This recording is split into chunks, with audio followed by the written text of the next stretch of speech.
Hello and welcome to the first episode of Everything LCS.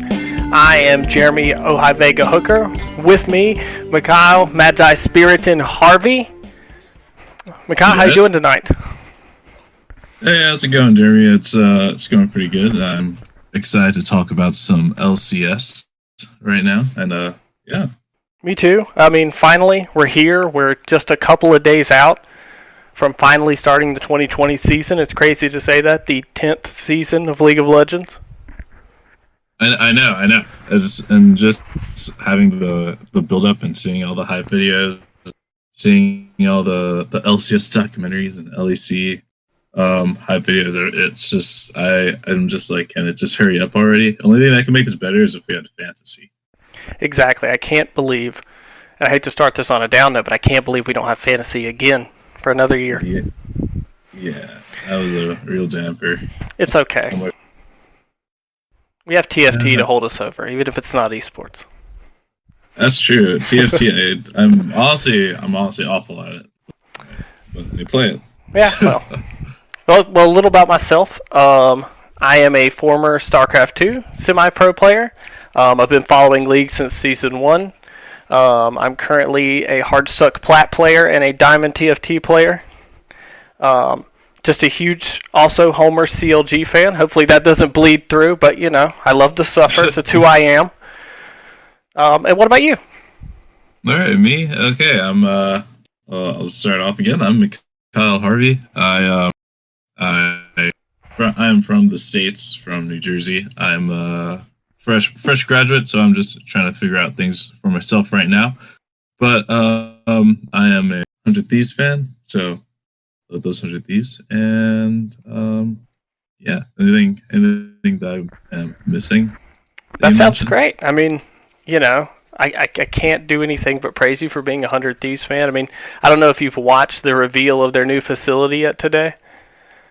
But I did. I saw it. I was extremely excited. Me and my friend have decided to make a trip down to try and finally get some merch, because it is impossible to get their merch. It is. I mean, that place looks insane. I've never seen anything like it in an esports facility. Yeah, it's honestly better than the Team Liquid facility. Actually, it might be better. Maybe. It might be slightly better than the Team Liquid facility. I haven't seen much of the CLG facility though, but I know for the Team Liquid facility, it might. We have one. Beat it. There's a facility. That's what I'll say about the CLG facility. We have one. It's there. It's there. It's there. It exists. But almost a perfect segue to talk about our first team on our list, which is 100 Thieves. 100 Thieves. Yeah.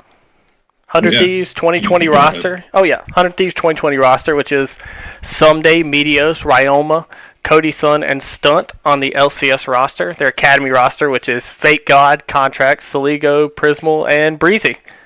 And Zix, of course, coaching 100 Thieves now, and Kelsey Moser for the Academy team. Yeah. I'm actually really excited. The boys are back. Cody Sun and Meteos. They were for their premiere roster. I was super excited. I love these guys, and being that some of the OG roster is back, reuniting with Sunday, I'm very excited.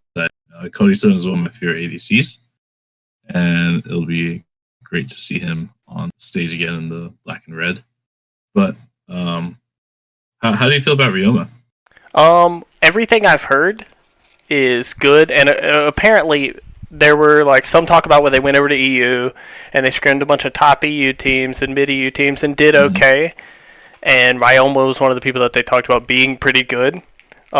He is from, I believe, the Australian region, the OCE. Yeah, OCE. Yeah, which I mean, so he's got competitive experience, even if it's not, you know, LCS experience. He's not a complete rookie. And the roster kind of has a similar look to the 2018 roster, which had so much success, which is you have Cody Sun in the bot lane, who's a strong laner.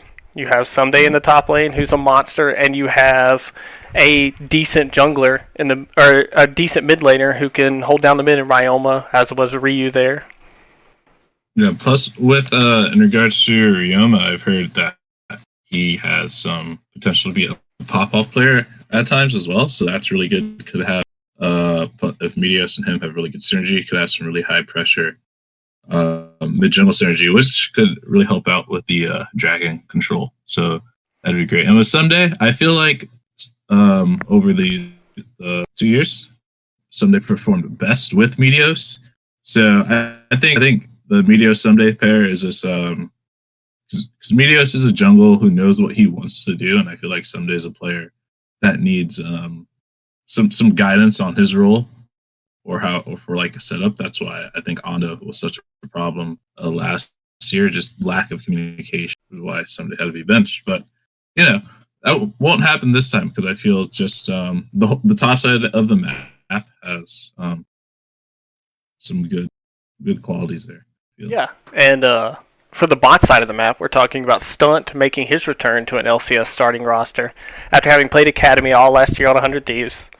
And Cody Sun now partnered up with him, and Cody Sun kind of had like not even a renaissance because he was great in 2018 on 100 Thieves, and you had kind of the situation where he didn't get to play at Worlds. But then last year on Dignitas was a monster, and people were talking about him being top 3 for 80 carry in North America. Yeah, it was really. Yeah. Keep going. Yeah, so now you're partnering that with Someday and Meteos, who is one of the best top jungle duos, like you said, in 2018, and a pop-off player potentially in Ryoma. You've got, in almost every lane, the ability to dominate. Yeah, it's I'm super excited for this roster going in, and plus with Stunt and Cody Stunt again. I was following Stunt his P1 days, and I always thought P1 was a favorite of mine. When he was in, that was when they were the best. But they got taken out, so really glad to see him and back on the main roster and starting for 100 Thieves and the Academy squad. Awesome, yeah. So moving down to the Academy, like you said, you've got Fake God, Contracts, Saligo, Prismal, and Breezy. Some names people will know on here, such as Saligo, Contracts, and Fake God, all known from playing in and out of LCS last year. Yeah, all of them, at least Saligo and all those, they did have a chance to play. Fake God, I feel like people give him a lot less credit than he deserves. They were, a lot of them, I do give them a lot of for saying that Amazing was a major part, but Fake God, I feel like he really held it down. So last year when he was put in that situation, so I'm glad to see how he'll do in Academy, especially since they're broadcasting games now. Yeah. I was excited to know that. We get, I think, what is it, Friday Night League with some Academy games now, also. Yeah. The first one this Friday actually is the one that's broadcasted because they have 5 games going on at the same time, right? During 8 o'clock, and then once 9, they have the Academy gameplay, and that's gonna be awesome. So plus it'll be Golden Guardians versus actually no, it's either TSM versus 100 Thieves Academy or Golden Guardians. I don't have the schedule up right now, but I think it's one of those. But yeah, so I'll be excited to see them play. And Prismal, I feel like he's been a player that I've been wanting to see get a chance on like the big stage. Even like when I watched his scouting ground games and his and some of his Academy games, I felt like he was actually pretty good. If he had a good like veteran support, I feel he could really grow. Yeah. So it'll be cool to see them play. So I'm excited. Yeah, I feel like Prismal's a name that's kind of bounced around in Academy for a little bit now. It's surprising not to see somebody like him get a shot on a roster. Yeah, he was actually. I'm pretty sure he was on the Academy. Right, he was on the scouting grounds right before franchising, and that's how. That's why it's so familiar. Yeah, it was either right before or the week or the one after franchising, because that's how they actually that's how 100 Thieves got like Prismal, Saligo, Fake God. They were all on the same scouting grounds team actually. Right, that was the one where Soligo and Fake God were like smurfing on people in games. Yeah, it was like unreal. Yeah, everyone on like Reddit was like, "Oh, guys, have you guys seen and watching these? You know, this guy, Fake God and Sligo, they're pretty good." They were calling Sligo Silly God. Yeah. Until that got quickly killed. But who knows? Maybe he'll come back. There's like slight hype again because of the Twitch rivals Tyler 1 team. Yeah, undefeated. Yeah, undefeated run. I was popping off on the Syndra. That's all I know. That's all I really saw. Me too. That's all highlights of him popping off on Syndra. So, yeah. So champion pool will be a concern, but it always is. So right. If you're ready, we can move on to our next team. That is C9, right? C9, right. Your defending runner-up. Yeah, they're actually going against TF first week, right? Yeah, I believe last game of the first day, or no, opening game of the first day, maybe. Yep. It's Cloud9 versus Team Liquid, 5 p.m. On Eastern time. Yeah. Oh man, that's gonna be. I wonder. Actually, I can't even say if that's gonna be a good game because all these visa issues. I know. And just to give a rundown of who's starting for Cloud9 this year, we have Licorice in top lane, Blabber in jungle, Niski in mid, Sven at AD carry, and Vulcan at support. I'm actually like super hyped about this roster. Yeah, it actually has a lot of promise. What do you want to say? It's like feels almost like boom or bust though, because with Blabber and Sven, this is like Blabber's chance of he's not splitting time. He's a hyper-aggressive jungler who's finally getting his shot to show that like his style is consistent enough to start. Yeah. And it feels like also, though, this is a team where, let's say, Blabber doesn't work out and Sven is not the AD carry that he was in the regular season some for TSM. This roster could trail back from where they were last year from a stable person in Svenskeren and Sneaky. Oh, wait. You're cutting out a bit. Oh, sorry. From like where they were last year, where they had a stable laner and Sneaky, who was always good in the late game, and obviously MVP Svenskeren in the jungle, it's hard to ever replace that.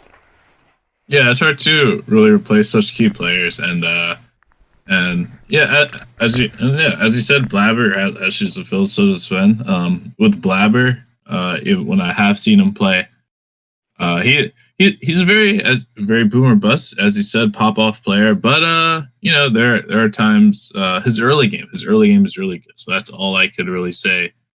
I can like a credit to him. C9's early games will be pretty much possibly like phenomenal with Blabber and Vulcan. Vulcan, favorite support of mine, and with Sven, I feel Sven wasn't even that bad on TSM. He was just in the days, especially after spring. He wasn't really that bad as people said. So I feel in C9 on this new environment, C9 could just pop off. Could win. Honestly, I'm gonna say could be first place.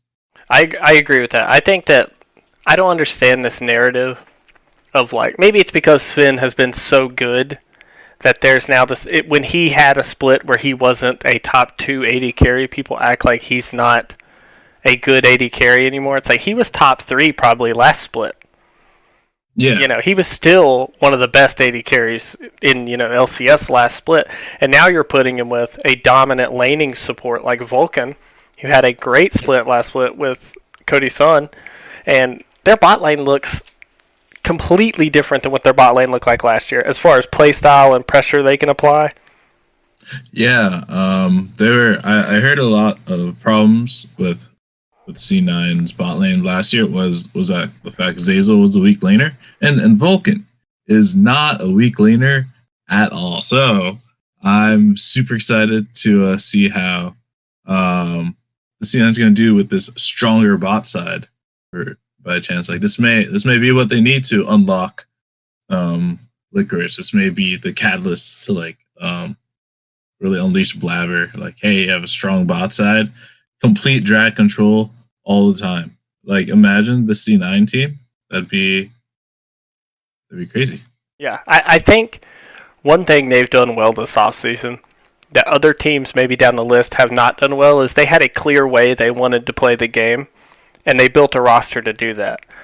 Where Niski is an aggressive mid laner, they got a dominant laning bot lane, and then they've added they bring Blabber up to the starting roster because he's a hyper aggressive jungler, and now they have this insanely aggressive early game team that where every piece is like that. You don't have a hyper aggressive jungler with laners who aren't dominant. You've got all these pieces together that want to play the same way. Yeah. Yeah, it's a unit. That's what C9 is. The C9 this season is going to be an absolute unit, going to be a top contender. Yeah, they could win a title with this, 100%. Yeah, I can't say some bad things about some of their players, but a lot of the positives outweigh that. And just looking at the roster, like, yeah, these guys could. If Niski could just really his just potential, his power, I guess. They're definitely a shoe-in. Yeah. And yeah. So if you want to take a look at their academy roster, we have Fudge in the top lane, Inori in the jungle, Palafox in mid lane, King at AD carry, and Diamond at support. Okay. So what's the first thing that jumps out to you on this roster? I want to know if it's the same thing that jumps out to me on this roster. Is it Inori? Because Inori is what jumps out to me. Me too. Inori's back, baby. Inori is back. I was like, oh my god, Inori, how did you get back here? You were last I saw him. What was he on? He was on P1. P1, the Ring God. There were many junglers when Meteos was on during that time. How many junglers? Some people called. Yeah, it was like Meteos and Mike Young, Inori, Mike Young. Yeah. I mean, how many junglers did P1 make? Was Meteos famous again, but Inori for a while, Mike Young. Yeah. Yeah, it's insane. I feel like there's another one, but cannot think about it. Obviously not playing right now, but right, yeah. But yeah, Inori. I was surprised. I was super surprised about this Inori pickup. Like, I saw him at. I watched the scouting ground games, like some of them, and I saw him, and it was not entirely that impressive about his play. I didn't really see much. Like, I don't know, nothing really made me go like, oh man, wow, I'm so excited to see Inori's back. Right now, I'm just like, huh, Inori's back. All hey, right. Yeah, I know that guy. It's like, yeah, I remember him. That's when I first started watching esports. One person on this roster, I'm surprised, and this is kind of the Cloud9 thing of having pretty good players on their academy roster, is that Diamond was not picked up by somebody. Yeah, actually, like, you'd think, what's the team that could have used a good support? Golden Guardians. Oh, yeah. Golden Guardians could have used a support. Golden Guardians is trolling. but yeah, we'll get there. We'll get to the Golden Guardians roster. But yeah, Diamond I thought was pretty solid last year in Academy. Definitely. I thought in times that we would... I was 100% certain Diamond was going to get signed by someone trying to fill out a roster like a Dig or an EG or somebody like that. Yeah, and like I remember when C9 gave the Academy team a chance to play, and they just like smashed CG. That was when Piglet was still on the roster. But they just completely smashed Clutch Gaming, and Diamond was like popping off with his hooks and just doing a lot of crazy things. So yeah, super surprised that he didn't get picked up. There's a player that I do like, that I do can't wait to see, King. He was Mammoth, I think it was Mammoth. It was either Mammoth or a different OCE team. He had some good moments during Worlds, so I'm excited to see him play in Academy, and hoping maybe he'll get a spot, honestly, starting. Well, maybe not on C9. I hope Sven keeps playing. Sven's a favorite of mine. But yeah. Right. It's the OCE invasion, the split. Wait, what? Repeat that? It's the OCE invasion to split. There's a ton of OCE players that have come over between here and other regions that have like moved out of there into either academy or starting rosters. It's awesome to see that because we've not seen players from those regions really go abroad or really imports hardly at all that weren't European or Korean. Yeah, like this influx of OCE imports. Interesting. Like we don't really know. Like all I can really say is it's Thursday. We don't really know how they're going to turn out. Like we know how Korean imports and European imports could go because we've had them. Right. And now we have this new exodus of OCE players coming in, and heck, we even have some EU like real minor like EU players. But they still count as EU. But like the OCE region coming in, a lot of people say, hey, these players are good. These guys are, if you like work with them, they're golden. They can become the best. That's what I've been hearing about some of these OCE players, like with King and Ryoma. That's some things that I heard in like some of the other podcasts or content that I've heard. Like I was like, okay, guys. I mean, if you want to put your eggs in that basket, go for it. But I'm excited to see him play. I'm definitely gonna be, since Academy's gonna be broadcasted, definitely gonna be catching into some games. Well, if you're ready, we can move on to CLT if you want to. Logic Gaming. Oh man. Hopefully not the Counter Logic roster. Go ahead and run down the starting LCS roster. In the top lane, we've got Ruin in top. We've got Wiggly in the jungle. We've got Crown in mid lane. Stixay at AD carry, and Smoothie at support. Yep. When I look at this roster and I think about what we had last year and where we are now, I think that this CLG roster is better.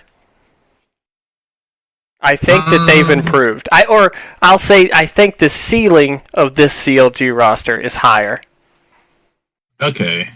All right. Let me explain why I say it too. So explain. Because obviously Biofrost, you look on paper, Biofrost to Smoothie seems like a clear downgrade.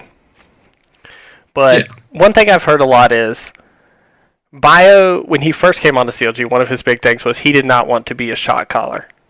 He did not want to be a voice in CLG. He ended up kind of becoming that in the team by default anyways. He got a lot better while on CLG also and kind of grew out of the double lift shadow. But he did not like that role. And so some people that, in the scene, since I've seen through interviews and things, have said that was his drive to go back to TSM, is so that he could be back in a role where he's more of just playing his role, not having to shot call. But on the flip side of that, Smoothie is a very vocal player, and even though maybe not mechanically as good as Bio, is a voice that CLG kind of needs, because Wiggly's never been like a clear leader. Crown and Ruin, both with the language barrier, aren't really shot callers on the team, and the team kind of has a vacuum of who is directing it. Okay, yeah. So that's my reasoning, and I think Crown's ceiling is probably higher than PoE's ceiling, although I don't know that Crown can get to that ceiling anymore. Yeah. Crown's ceiling is definitely higher than PoE. Like that last split, Crown had moments I was like, yo, Crown's popping off. PoE didn't really have that many moments for me. He was okay.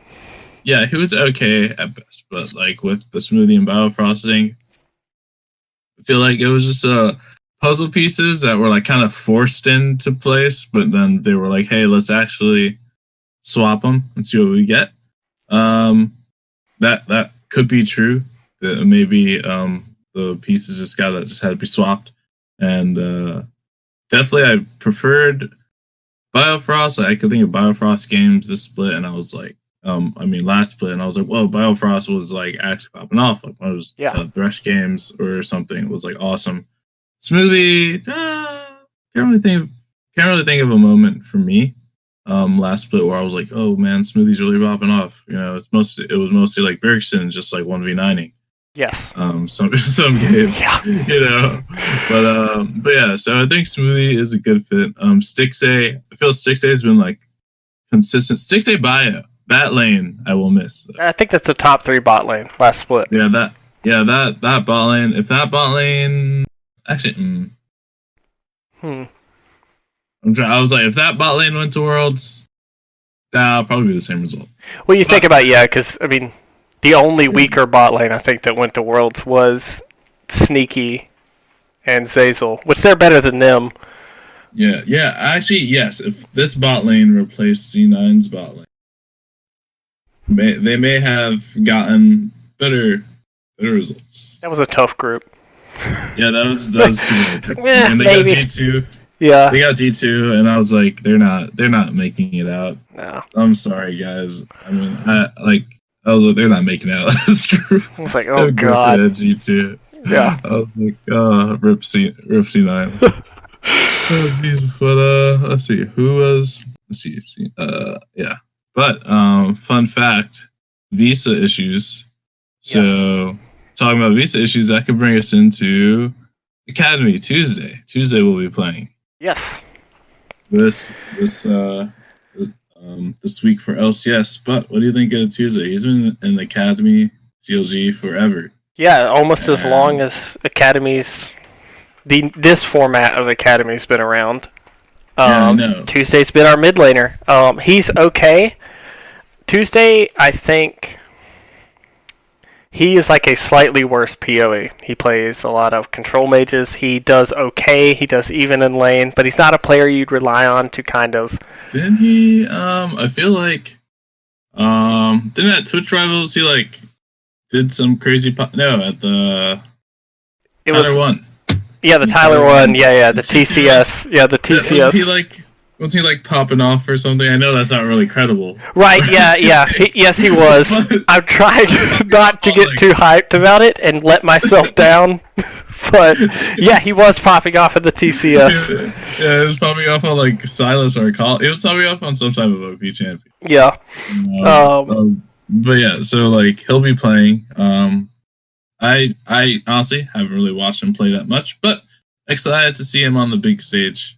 Someone on the academy that I'd like to see is Fragus. He was on 100 Thieves Academy. He was one of the guys from that Scouting Grounds team for 100 Thieves, but he's on 100 Thieves Academy anymore.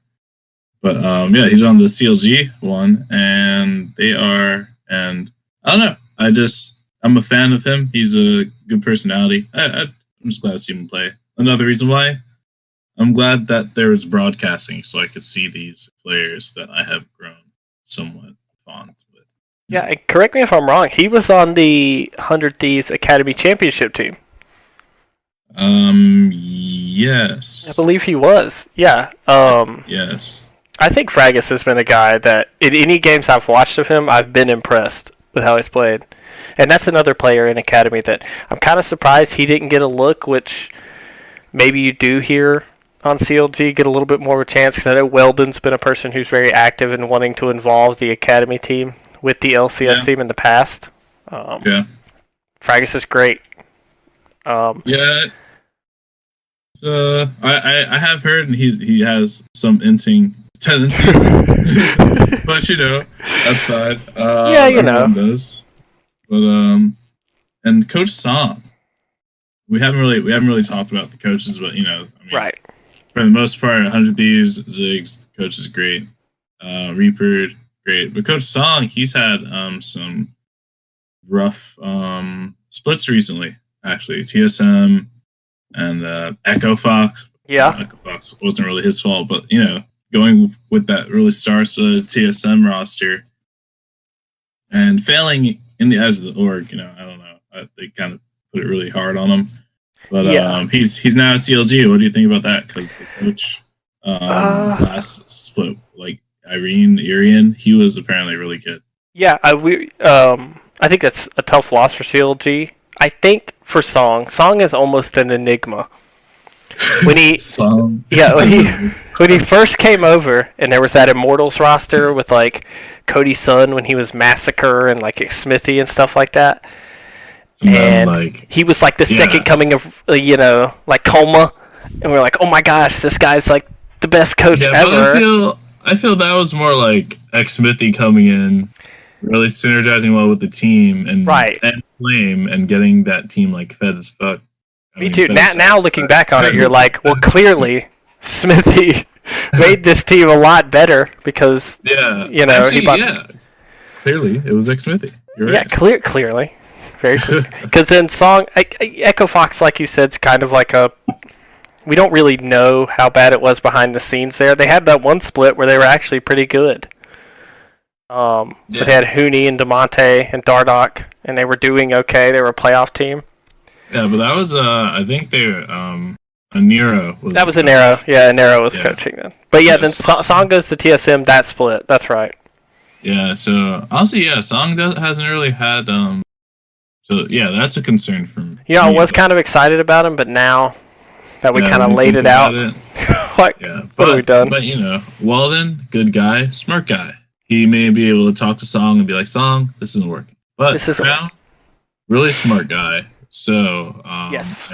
And plus with Crown and Ruin, I feel good communication will help the main roster. Even if Song isn't the coach we need.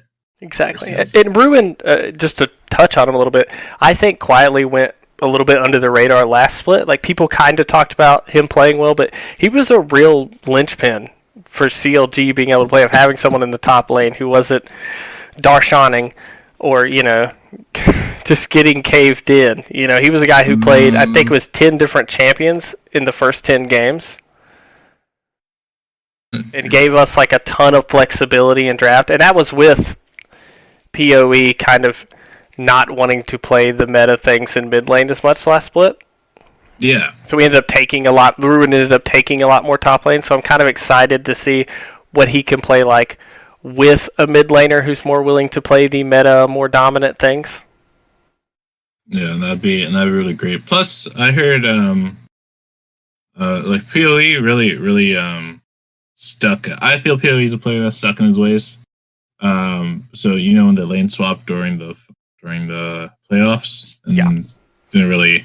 It looked kind of awkward for PoE, but not for Ruin. Crown would possibly be a teammate that would be able to pull off some of these strategies, right? That CLG has. So it'd be good to see. I am excited for this roster.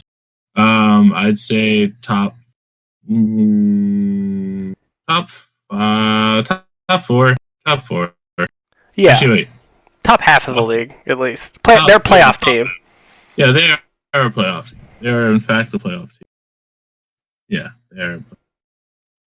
All right. Okay, with that, we're going to move on to Clutch Gaming. I mean, Dignitas with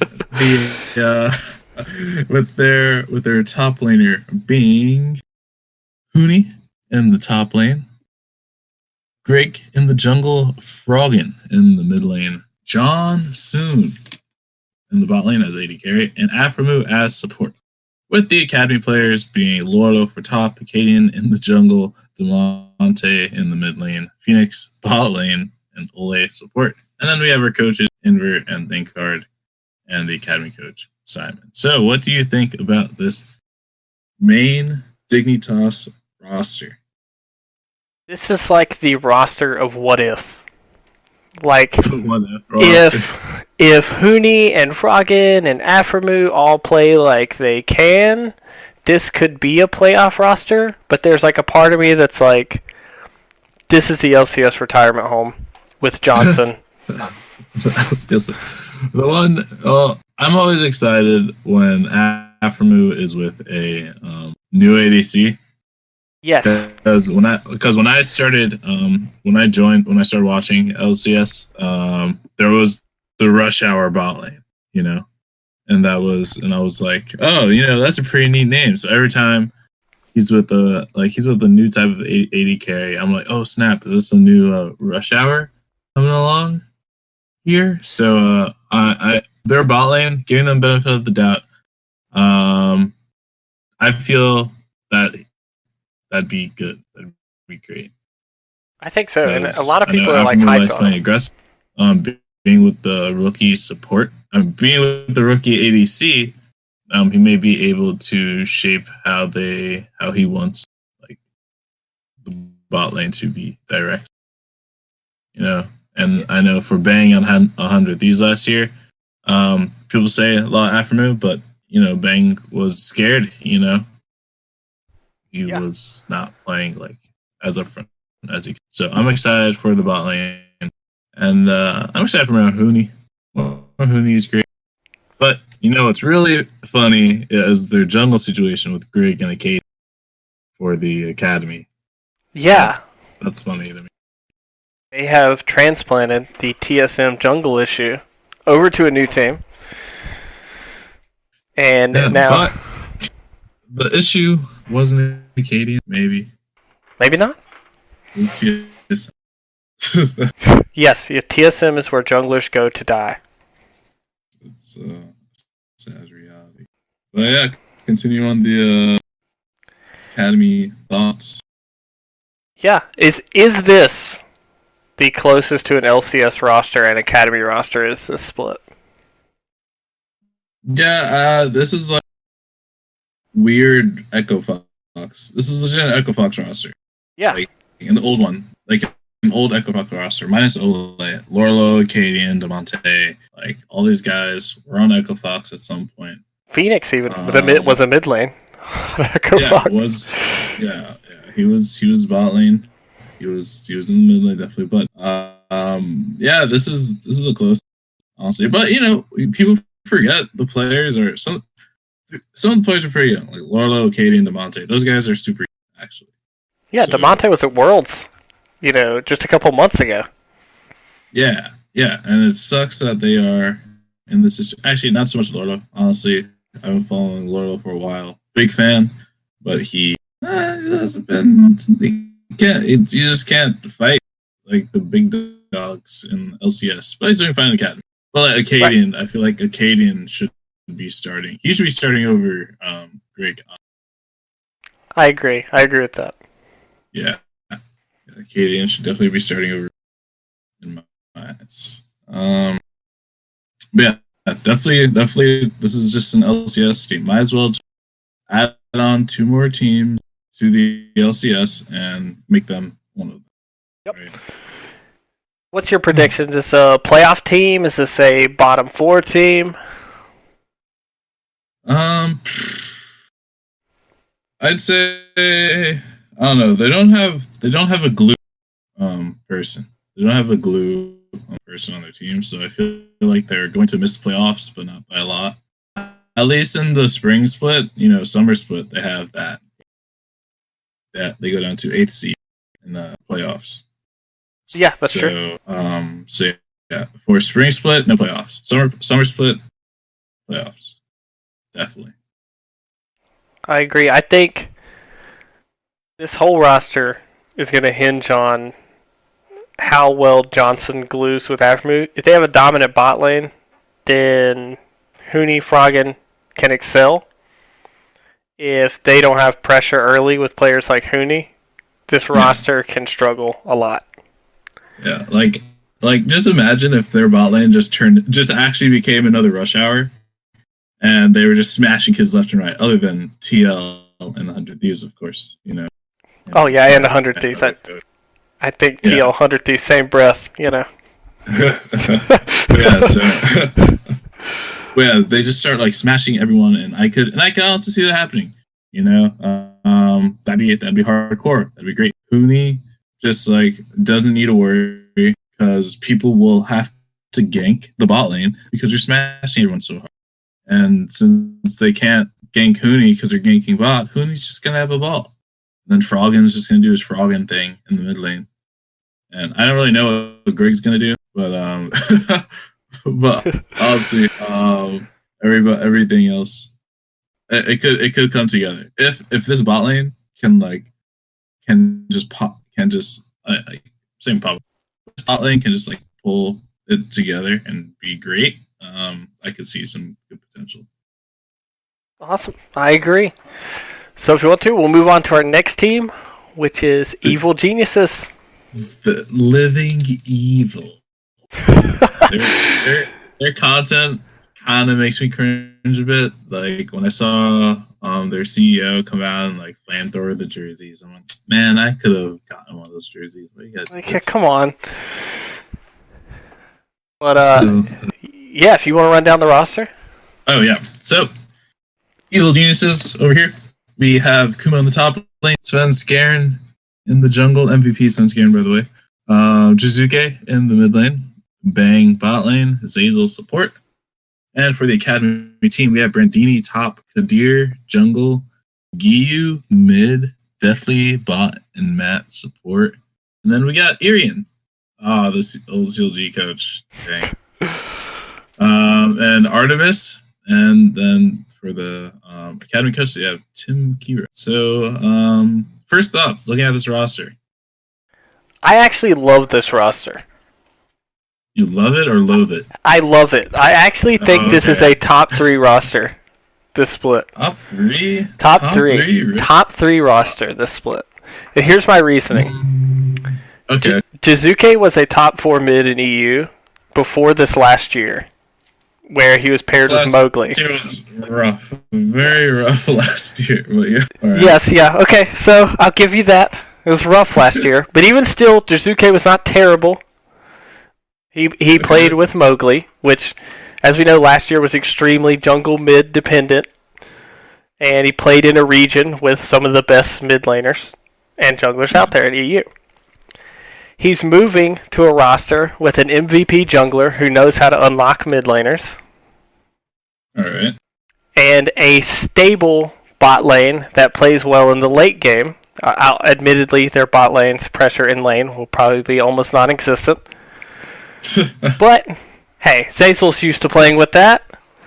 I think there's potential that Svenskeren and Jizuke can carry this team to a semifinals playoffs. I don't think they're a title team. I don't think they're going to dethrone anybody, but I think this team will be surprisingly good. Okay. All right. Okay. Yeah. They can be surprisingly good. I can see that. Not TL beaters. Yeah, not TL. Definitely not TL beaters. Definitely not with Bang and Zazel, because Bang, when he went against Double If, got ran over. Yes. Last year several times, but okay. To be fair, it could be awesome. All right. The rumors are that EG bootcamped in Korea during the offseason this year. Yeah. And during that time was scrimming Korean teams and Chinese teams and was taking games off of IG. IG? Yeah, like they were actually taking games off of IG and some other Korean teams during their boot camp. So there's like potential. I mean, you can only take so much from boot camping in the off season, but yeah, that's true. Other teams are trying to figure it out, but that's super impressive. But yeah, I see a world where Bang plays to a level we expect him to play at. You know, what we thought he might be on 100 Thieves. There's a version of this team where you have MVP, Svenskeren, Jizuke playing like he did in 2018, and Bang playing well. And this team has a ton of top-tier talent. The real question mark, though, is Kumo. Yeah, Kumo. Definitely a big question mark, because the only games that we saw, there were like a few Jace games, and even then, some analysts were saying how he had like deficits in lane, and they need to make sure that Kumo becomes a top lane that could really hold it down. Because it's either a top lane that could really hold it down, or a top lane that they could see to help carry the top side of the map. Because honestly, their bot side, as you were saying, if Bang turns into this like immaculate farm that it used to be fantastic, and this team would be great. But that most likely will not happen, I feel. And they need to look for Kumo to help this top side carry this bot lane if they want to make any strides in the LCS. But when Kuma did play, it was cool. He did some cool things. It was exciting. I hope he does. I hope he does well. And there's a world also where Bang plays exceptionally well, and it doesn't matter because he's laning with Zeyzal. Something also to note about this is that Zeyzal has not really shown a ceiling of laning where we can really say, well, he can do that. Only several floors of it. Yeah, yes, a lot of floors and basements and crawl spaces of laning. Yeah, you're right. We've seen all that. Yeah, okay, but maybe Bang could drag Zeyzal's half-mangled corpse. Half-mangled means he only died twice. Yes, okay. In lane. Maybe we could drag him out of lane, and that'd be great. Heck, maybe Kuma will do some 6TP plays bot and help them get that nice W. Who knows? Maybe they'll be a team that plays through bot lane. Yeah. We don't know yet, but just speculate. But their academy team, I was looking for their academy team for pretty hard actually when nothing really came out and that just popped up out of nowhere. And Definitely's on it. Yeah. And, yeah, they got the Defton Mata. I was just about to say we have budget Defton Mata back together again. It's oh, Mom, I want Defton Mata. We got Defton Mata back home. Defton Mata at home. Oh my god, that'd be so troll. Oh, that's so funny. But yeah, I think this team for Academy with Brandini, I don't know about Kadir and Giyu. I think those guys were actually from Scouting Grounds. Yeah, I believe so. Yeah, I think these guys could be top. Yeah, these guys could be top 3 in the academy. I think. Yeah, it feels like with Defton Mata, they're LCS. Well, they're that borderline between academy LCS player. They should at least be able to get advantages through their bot lane, just purely off of experience. Yeah, then I heard, and after all this time, I still hear Matt's a really good support. So it's all right, these guys should be smurfing on the bot lanes. Yeah. Definitely. Maybe Definitely will finally figure out that he can kill stuff while he's in academy. Because that was one problem. It was last year. He'd play and he'd farm, and his laning was fine. His laning, he'd get out of lane with maybe 2 kills, but then after that, guy was a non-existent. So hopefully, during this time, he figures out I can do damage. Yeah, I feel like we've been in the Definitely's gonna become great, waiting period for 2 years now. Of this is it. This is the Definitely split. Yep, but who knows? Maybe it will happen this split. And when Bang just fails, I'm not actually. That'd be a hot take, but. Definitely is replacing Bang 100% this season. I would take actually the Matt will replace Zeyzal take. Matt will definitely replace Zeyzal. I can see that. But definitely, could Defton Mata and A. You got to keep them together. It could happen. They could just become a force.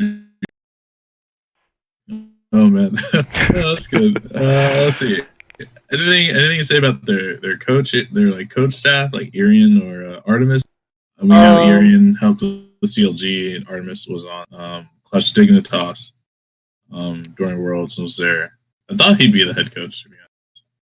I think, well, now they have kind of the 2 coaches on stage thing. I guess they're kind of co-coaches. Yeah. I was super impressed with Irian last split, what he did with CLG, because honestly, on paper last split, when we looked at the CLG roster, it was kind of I don't know if this roster can do things. When we had Wiggly and Ruin was a new player imported, but so far so good as a track record.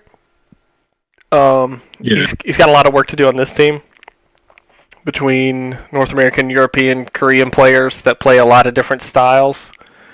But this will be a perfect test for him.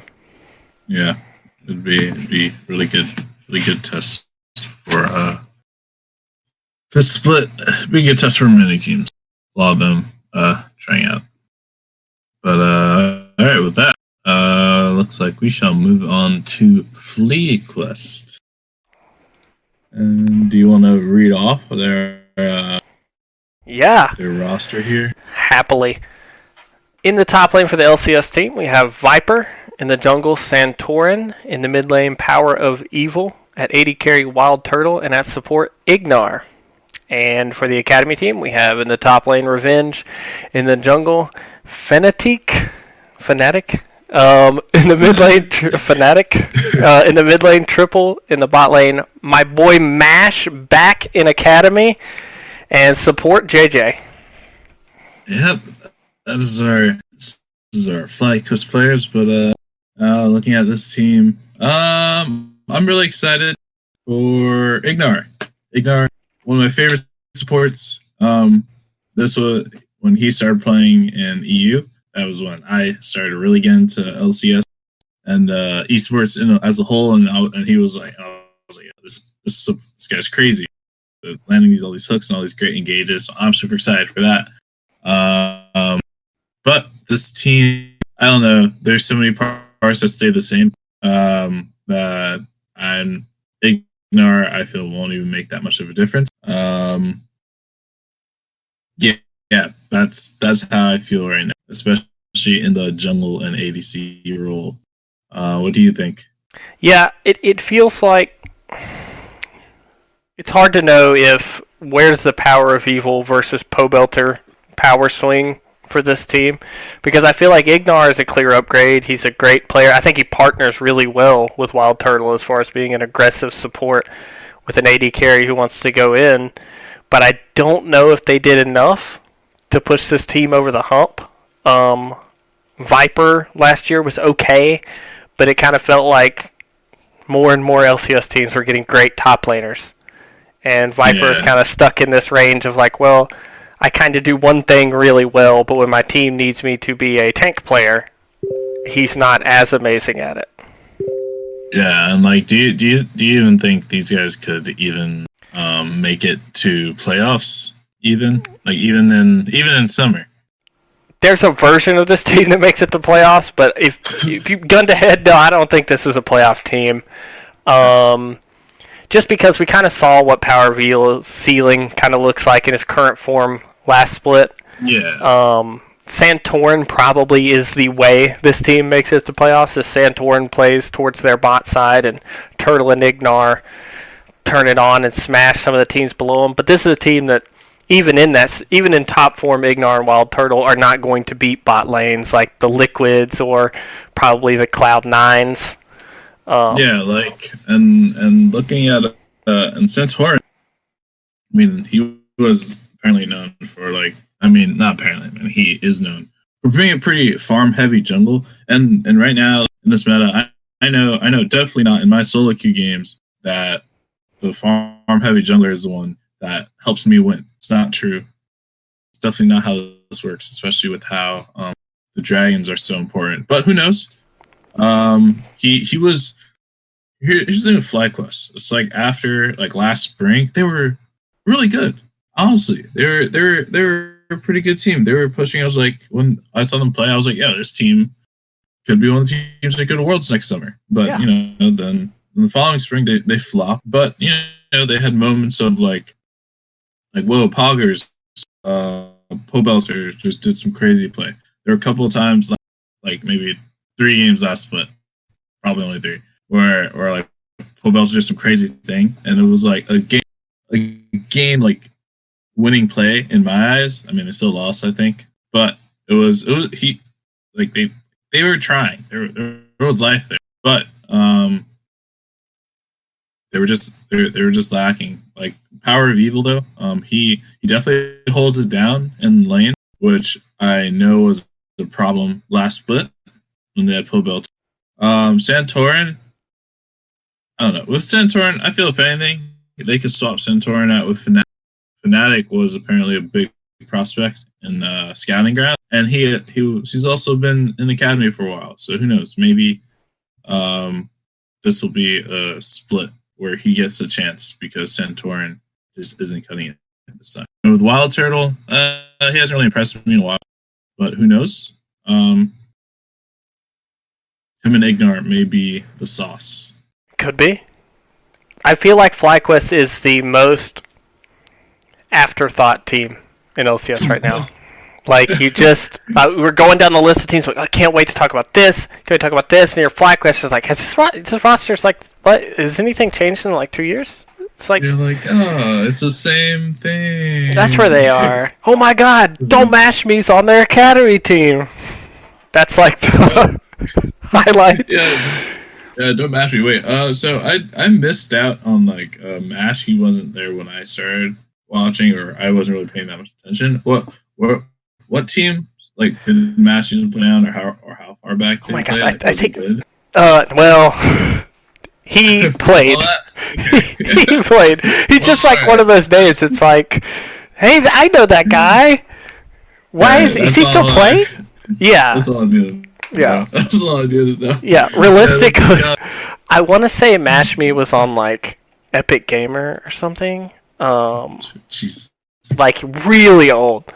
Gosh, I don't even remember. Hang on, let me see if I can find Don't Mash Me. But I'm gonna go through ADCs. I'm gonna, they could have got Asta. They could have had Asta on their fly club. Asta's on Immortals, but they could have had him on their as their academy instead of freaking Ash. I don't know. I'm probably being too mean right now because I don't know too much about him. But I'm just like, man, if he's so far back and he wasn't even that good back he then. was on Choppa in Dakar, and I distinctly remember that team existing. He played on Coast in like the beginning of LCS and GGU. So like, I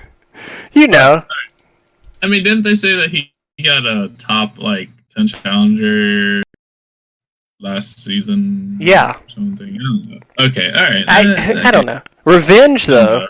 Revenge, their top laner, is actually somebody I'm super excited about. Yeah. What was it?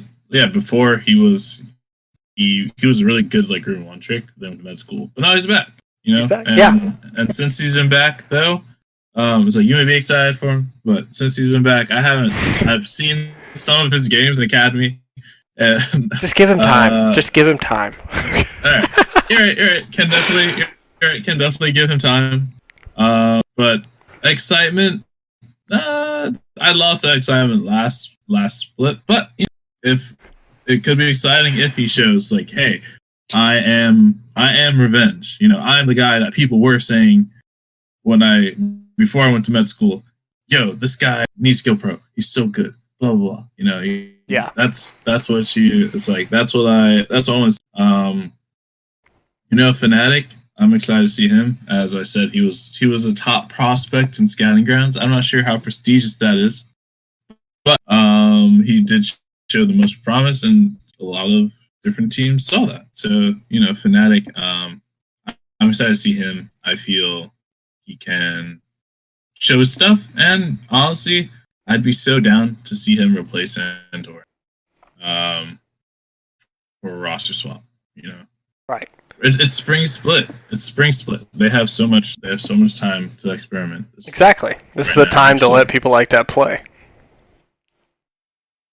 Yeah. All right. If you're ready, we can move on to the cream of the crop. The Golden Guardians. The GGGs. Yep. GGGs. Let's go. All right. I don't even know how to explain this team. If you want to do the roster, let's just get into it. All right, let's go. Let's dig into this. All right. Top lane, Hanser. In the jungle, we have our Turk. Did he come from Turkey? Turkish League? Or did he come from... I think Turkish League. Okay, we have a Turkish League boy closer in the jungle. We have our golden boy, Golden Glue in the mid lane. We have FBI open up in the bot lane. Ethan McBriefs and support. Zion Spartan, he's back. Came out of retirement in the top lane for their academy team. and they have Hard in the jungle, Blaze Olive mid, Eureka bot, and Huhi as support. And Noro is a coach. Someone named Choo Choo is another coach, And Raz, LPL caster, dipping his foot into LCS order. Really excited to see him. I'm actually gonna watch Golden Guardians Academy a lot just to see how Raz's coaching is going. If they get what, like top 3 in the Academy, I'll sub to his channel if he. That's what I'll do. That's a confirmation right here on this podcast. If they are top 3 in Academy, that's 1 sub for Raz. Yeah, that's exactly 1 sub for Raz. I'll match you. If it happens, I'll match your sub. Oh man! Wow, we already got subs over here to match on the podcast. But okay, now let's get into this roster. The one that we could all talk about, Golden Glue. I did not think that's where you were going to go first. Yeah, Golden Glue. We have to talk about Golden Glue. I know you want to talk about Keith, but everyone's talking about Keith. You're right. Let's be different. Can't believe Keith got role swap. We get it. Keith role swap. You know who else role swap? PQ. You know who's not in LEC right now? PQ. You know who is in LCS right now? Is that the bar? So obviously someone's doing something right here. Oh God! Someone's doing something right here. So yes, Keith is real shot to support, but we're gonna talk about Grayson Golden Gilmore. Okay, so Golden Glue. Started watching. I think I started really following LCS when Golden Glue was on TL. So I'm super happy that he has a starting spot. When he was on C9 Academy, I feel he was popping. People weren't giving him too much credit, especially the first split of Academy, which was supposedly the most competitive. He was doing some great things. I was like, after that split of Academy, I was like, oh man, Golden Blue's super gonna get picked up. This guy's a beast. He's so ready. It's gonna be super cool to see him start. But after that, didn't start. Blah blah blah. But super glad he is here. Starting for the Golden Guardians, and yeah, I'm really excited to see him play. It'll be awesome. Really positive guy. When he talks, you can see he's just like a chipper guy. He probably makes a lot of his teammates feel nice and fuzzy. I hope just because he's on the team, I hope they succeed. I'm also a Golden Guardians fan in general, so I like the whole team. But just because he's there, I really hope that they succeed. I'm going to give you my Golden Glue take. In my opinion on Golden Glue as a player. All right. Boy. Here we go. I'll start with this. I am also a Golden Glue fan, and I thought last year it was a shoe-in. I was like 100% this guy's going to go to 100 Thieves. He fits perfectly what they want. Solid mid laner in a. He would be perfect for them. I'm happy he landed a starting job. I think Golden Glue is an LCS level mid laner. He's the only North American mid laner this split. The only one. Only one. When there's Pole Belter. When there is Pole Belter. And DeMonte. And it's like you're the only one who made it. In my opinion, he is the Nicolas Cage of mid laners. The Nicolas Cage. When I watch him play, he is simultaneously the best mid laner in the game and the worst mid laner in the game. It's like two personalities fighting for control. And but in seriousness, he's been solid. He's had the unfortunate thing of backing up two probably all LCS mid laners and Jensen and God, why can't I think of his name? Jensen and Niski. He backed up Niski last split. Yeah. So yeah, it's hard to know. Like, I mean, there's lots of mid laners in the league that are worse than Niski and Jensen. So I think this is a good fit for them. I think even from a brand perspective, he's the perfect guy for Golden Guardians. Honestly, it just made too much sense. Like once the offseason started, I was Golden Guardians, Golden Glue, and I was just like, yo, it just does its own. It just does it for itself. It's exactly perfect. The top half of the map for them, I actually think Hanser had a pretty good year last year. I thought he was okay. Hunter is a beast. Honestly, he on TSM, loved him. Coming to Golden Guardians, whole time on Golden Guardians, honestly. He's been super solid. Yeah. Just a really solid player. That's all I can really say. Favorite of mine. I know he'll hold it down. It's just legit each time. It's just the bot side of the map just couldn't hold it up, and then their late game kind of just fell apart. But yeah, I mean it was a mess. I mean, almost every game I watched, you would watch Hanser get a lead, and then just wait for Hanser to just inevitably watch his bot lane throw away whatever had happened early in that game. Yeah, it was a team effort though. That's true. It was Hanser get Hunter and Froggen both getting a lead, and then Contracts running it. Oh down. My god! Like, and the early games would go so well. That's the thing. Oh, yeah. But that's something they could definitely improve on this split. I do not know how Closer is. Apparently, Closer is pretty dirty. He won MVP in the Turkish league.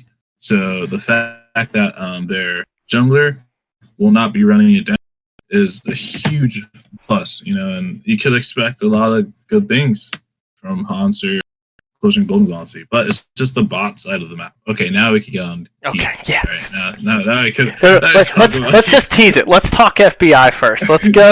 Yeah. Let's see FBI first. Let's save Keith for the last, where we can rant about how good of a role swap this is. Yeah. Okay. All right. FBI. Good Kaiser play. Yes. Very good Kaiser play. Yeah. That's it. That's all I can really say about him. Nothing really, even when he got the chance to play on Golden Guardians, which they completely threw. They could have got to playoffs, but they threw because they moved their ball lane last summer split, and they just threw. It's their fault for doing that. Poor management. Management of the team. Yep, poor management. I'm saying it here first. But yeah, FBI. I don't know. As I said, not much can be said. He's a good Kaiser player. That's all I really know. He is one of those those legendary OCE boys, the ones that we snag and everyone's like, he's so good. He's like the next Faker or the next like Teddy, blah blah, from OCE, and they're like, so for his ceiling could be super high. So that's all I could really say about it. I mean, he's LCS level bot laner, looked fine last play. He didn't look lost playing against LCS caliber bot laners. It is hard to tell because that team was so dysfunctional last split. Yeah, it's just he didn't have an LCS caliber. But now he's got one. Okay, so before we start on this, who is your all-time best NA support? My best NA support. Who's the best NA support all time? Born and bred. Yeah.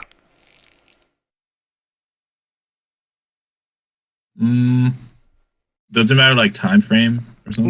No. Just like body of work. Body of work. I personally, I would say Aphromoo. Yeah, it'd have to be Aphromoo. Like, I can't say Vulcan. Vulcan has nothing under. I guess. Okay, and Aphromoo was an AD carry before he was a support.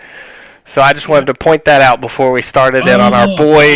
Oh, that's what you were getting into. Our boy Keith, who has swapped from a perennial Academy AD carry to starting LCS support. He's traded up. Starting LCS support from two-time Academy Worlds champion ADC.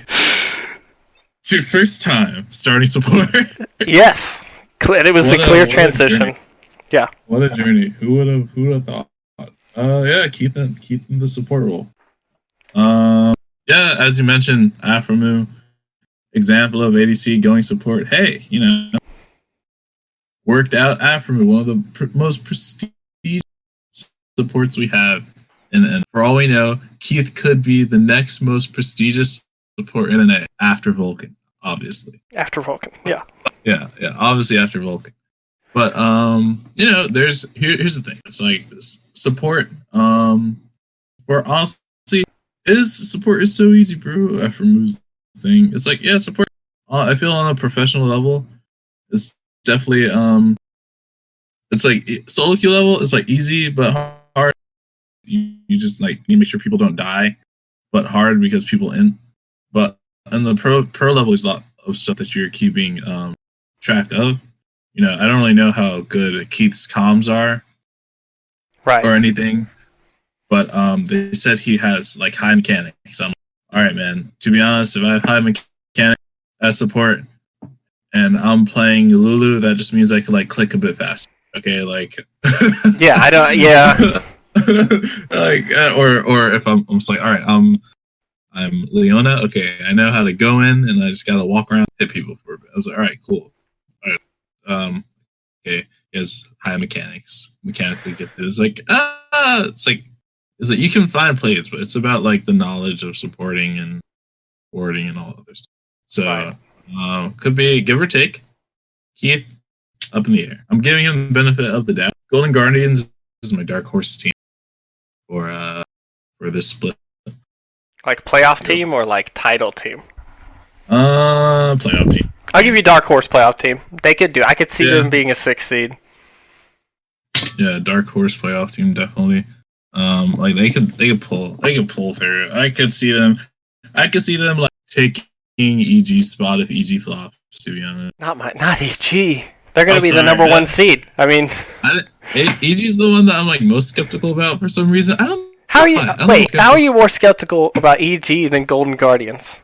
I'm just skeptical about EG because of just Bang. I don't know, Bang never really impressed me, and it's bot lane, like right now this split bot lane is, or this this split, I guess right now bot lane is so important just because of drag giving you that timer kind of. Though I don't think it's a complete timer, because when I start playing games, it'd be like, hey, all right, enemy team has 2 dragons. My team can still get 4 more of the same element of dragons. Yeah, right. But it's like that. But it's like that bot side. It's the bot side, and that's why I'm like, I don't know. Okay, I'll give you that.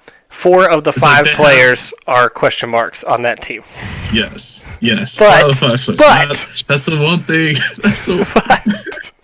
Why do I just want to attack EG? Why can't I just attack EG? This is anti-EG podcast. I'm trying to defend their questionable roster. Anyways, do you want to move on to the Golden Guardians star-studded Academy roster? I actually really like this Academy roster. Yeah, their Academy roster's pretty cool. I actually really like Zion Spartan and Huhi being there.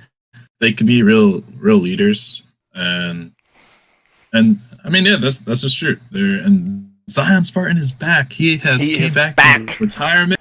He was like Darshan who? No, Zion Spartan, he is back, baby. Let me tell you, he will be starting for Immortals next split. Wait a minute. No, I'm joking. 100%. Mark it down. 100% Zion Spartan starting. All right, not on Immortals, but he'll be starting next split. Definitely Zion Spartan. Yeah, him and Huhi, just great players. I know Garika. Garika is a player from Scouting Ground. So I don't really recall many of his games or watching them. It's been a while. But he was from Scouting Ground, so really awesome to see like a really fresh new NA talent, born and bred. Yep. And then Blaze Olive, he's been there. He's studied under Erickson for a bit. Winner, I think he's won LCS Academy a couple times, maybe once. And then Hard, he's been around the block. I can't really say much about it. Yeah. Yeah. Hard's played on teams. He's on Echo Fox for a little while. He's here. That's all I can really say. He's here. But their academy team. Just looking forward to it. I'll probably watch some games. I like seeing how rookies do, so I'll probably watch any academy team that has like real rookies. Right, like Garika or something like that. Yeah, why don't they use academy players for Rookie of the Split. I feel that makes sense. Yeah, that would make sense. Why are they not eligible? Anyways, can we point out also that Golden Guardians has no supports on their roster who are originally supports? Who he has done, like, I think 2 splits now as a support. But you know, I can't wait. You're very right about that, but I'm just waiting for Huhi to bust Oz. That'll be great. This is inevitably where this roster is going. Haunter benched for Zion Spartan, and Huhi will be starting instead of Keith. Yep, that's exactly what's going to happen. It's all leading there. Any feelings on their coaches? They have Nero. I don't know who Choo chooses. And Raz Anero. I just like Anero as a person. Apparently DeMonte doesn't like Anero that much, but he seems like a cool guy. But I do like Anero as a coach. Yeah. I know last split he like took a step back. I guess Choo Choo's is that same coach. I'm not too sure. I didn't keep that many tabs. But for Raz though, I'm excited to see Raz coach. That'll be cool. Me too. That's the highlight for me of this coaching staff. It's really cool to see like Raz is in a coaching position. 100 Thieves GM. Can't think of what. Papa Smithy. It's cool to see how many people have come over from the casting world into coaching now. Yeah, and I don't know. That's another reason why I'm going to watch the Golden Guardians Academy play. Raz, you know what's up. It's going to be awesome. It'll be really good. Now we're going to make our way over to the Baguettes. Let's see. How many more teams the Baguettes. We have 3 more teams. Yeah, yes. 3 more. Yeah. Yeah, we're now on the Baguettes. Okay, so do you wanna? Sure, I'll run it down. Or do you wanna talk about IMT first, or? I'll run it. We'll run down the roster and then we can just hit it. Of course, by the Baguettes we meet Immortals. In the top lane, Soaz. In the jungle, Xmithy. In mid lane, Ika. At AD carry, Arrow. Support, Hakuho. And for the Academy team, in the top lane, Alarim. Jungle, Potluck. Mid, Insanity. Bot lane, Altek, Asta, and Defalo. And on support, Gate. And their coaches, Go21, Zabotine, and their Academy coach, Cubs. I did not realize they had so many bot laners. Yeah, I actually pointed that out on the Reddit a few days ago because I was like, wait a minute, they have like 4 ADCs on their academy or something. Yeah, I was like, what's happening here? They're all on contract. Maybe they're all just trying out. They're all still trying out for their ADC. Oh man, but yeah, Immortals. First thoughts looking at this team. This one's tough. I feel like they're kind of in this FlyQuest like type zone. FlyQuest, maybe Dignitas type zone in between those two, where they have some players who have in the past been really good. We're not sure what their current form is. And they have some question marks at positions where you see clear weaknesses and reasons this team couldn't beat top teams. But I would say they are probably my bar. For this is probably my pick to be the 7th place team. The team that's just outside of playoffs. There's talent there. Down 7th. Yeah, I could see them being 7th. I could see them being 5th, 6th also. I don't see this team being a Team Liquid, C9, 100 Thieves, CLG beater. But I could see them feasting on teams weaker than them because of, Soaz, Smithy, Hakuho, Arrow. They have a ton of experience on this team. But I don't see them really swinging upward. And also, I'll take whatever bet anybody wants that by the end of the split, Apollo is starting with Hakuho instead of Arrow, because that just feels like destiny that's about to happen. No, actually, Altek is the one that's starting for them. Oh, really? Oh, that's right. Altek is back starting. Yeah, Altek's starting for them. But But yeah, I feel the same way. Like looking at this team, many people have said they just don't know who's going to. The question that everyone has is like, who's going to be? Like Soaz, he's dog champ. X Smithy, backseat, jungle. He like does he makes sacrifices for his team. He's not one to like the big plays he does is steal the Baron, which is great. I can honestly do not have that much knowledge on him, but he's been floating around the EU scene, the EU amateur scene for like this whole time, and that doesn't really give me much hope. I don't even know how he could hold up, and just that alone, they cannot break top 3. Right. I feel, and in Alltech, he was honestly I liked Alltech. Remember when Toss and Echo Fox? I liked him when he was there playing. So I'm looking forward to seeing Alltech play, but he's also just not one to like care in my eyes from past performances.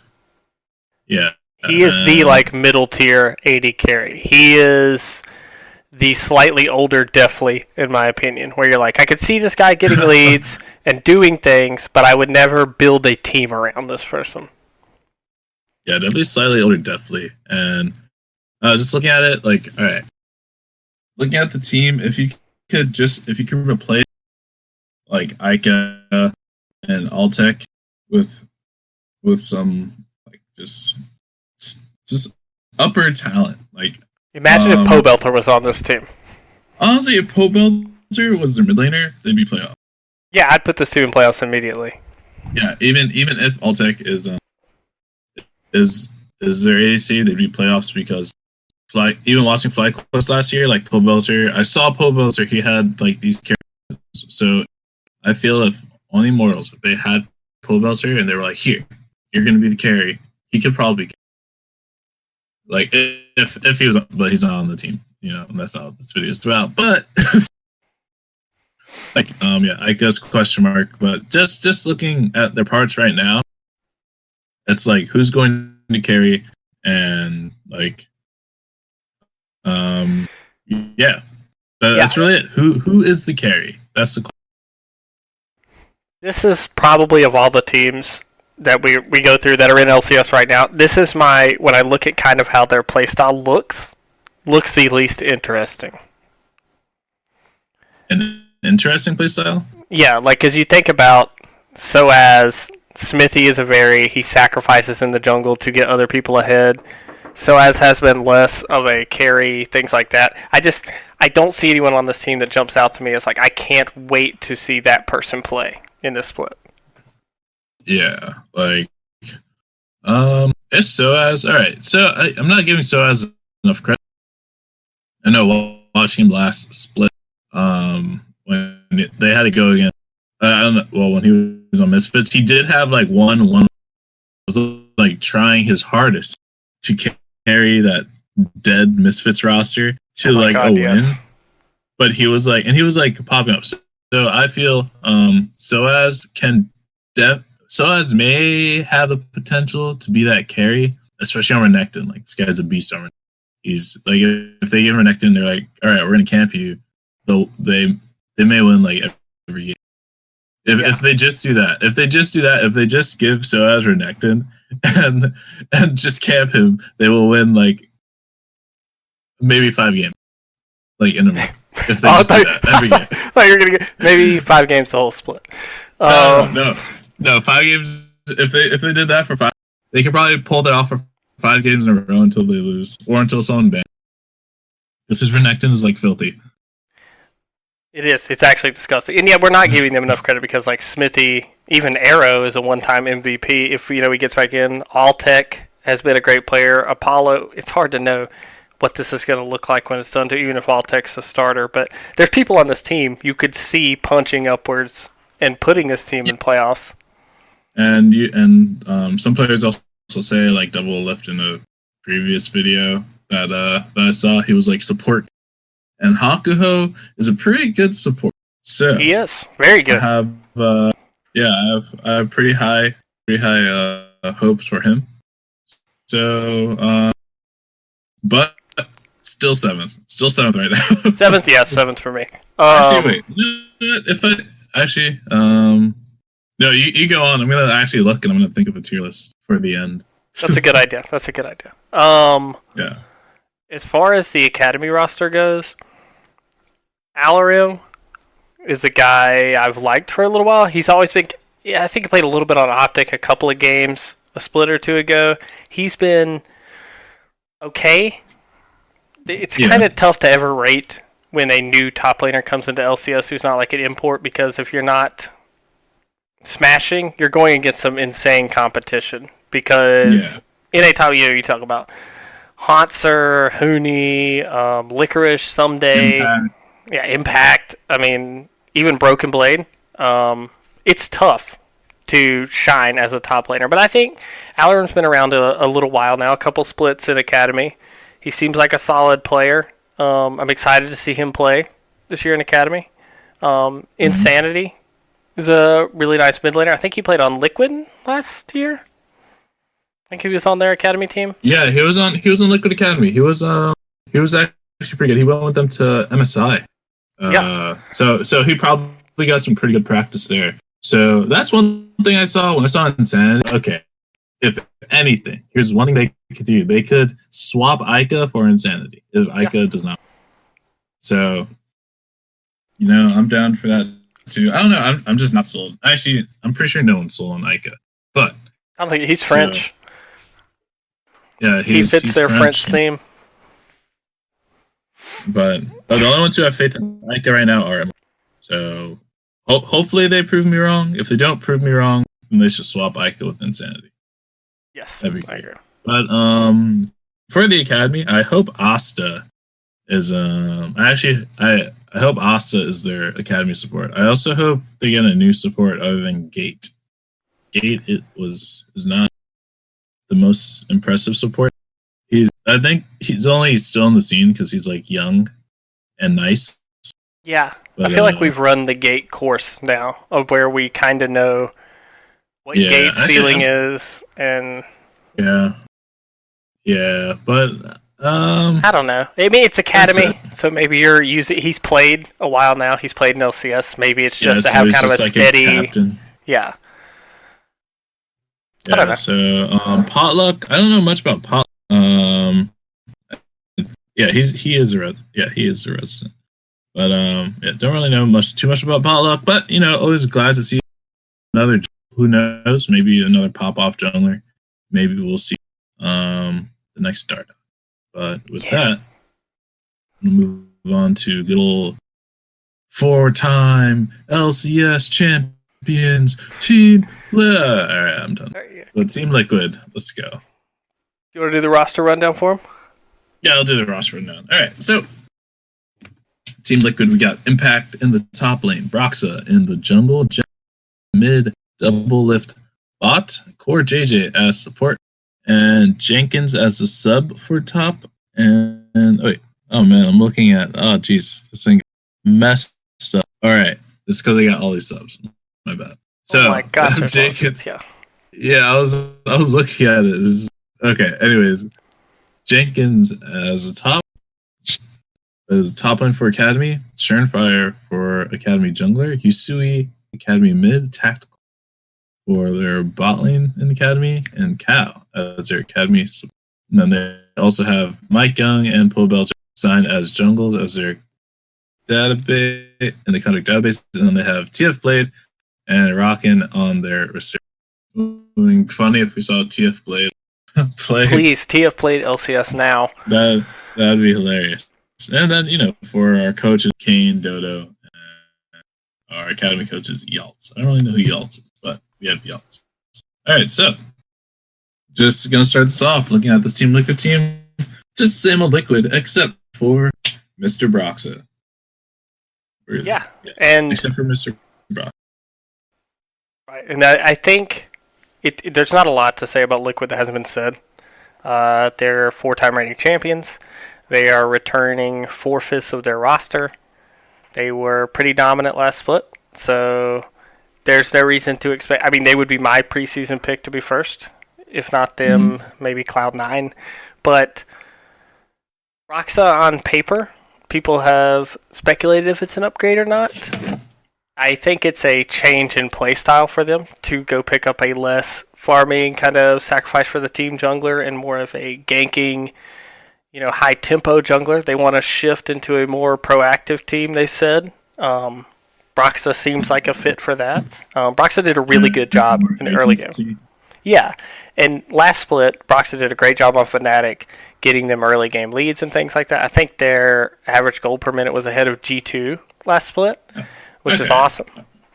Yeah, so people are saying that this may be at most a side grade, but looking at what Broxa brought to Fnatic, could be a bit more. Could be what TL's be the team. So, yeah, I can see it all working out. Jensen, honestly, with Jensen, I only see Jensen, like, when I think of Jensen, Rihanna all the time, but just like farming up and everything. But so the whole early game and Jensen doesn't really sync together with me for some reason. But I'll be glad to see it, and I hope they prove me wrong. I would love to see an aggressive, good team in North America. Yeah, that'd be fantastic. But aggressive good teams are also what our might be.